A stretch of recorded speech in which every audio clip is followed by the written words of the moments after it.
So BeanBagChat is going to be a peer support and clinical app and desktop application for people to get the support that they need where they need it. I've been working in mental health in Canada for about 35 years, and what I know for certain is that young adults with mental health needs haven't had those needs met in a way that makes sense to them. As a young person, I lived online. That was where my community was, that was where my home was. And when I would try to access in-person services, they just didn't get that.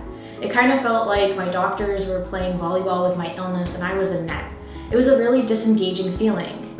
I wanted someone to meet me where I was, online. It's kind of like having a counselor or like one of your peers like pop up on your shoulder when you need to like ask them something.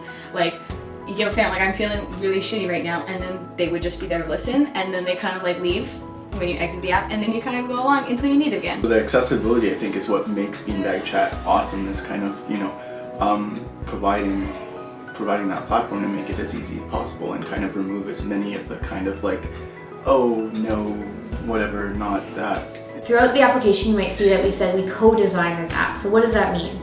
Co-design means that every decision, every piece of content, every flow that you're going to see in the app was designed with young people, with our partner organizations, with professionals, in equal partnership.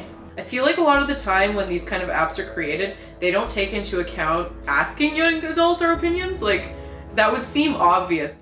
I actually found, it was really good to kind of give back and feel like my voice was important, and that like someone was listening to what I had to say, and what I had to say was actually worth listening to, and that they valued my input and my experience, because I feel like it's kind of, that was something that I guess I hadn't really been feeling that much. It's cool because I've like been able to see the app grow from like nothing, and like kind of feels like all of our babies, and because we were so like involved in its development, like I'm pretty sure that all of us are very, very confident that it's a great app, because like we made it for people like us.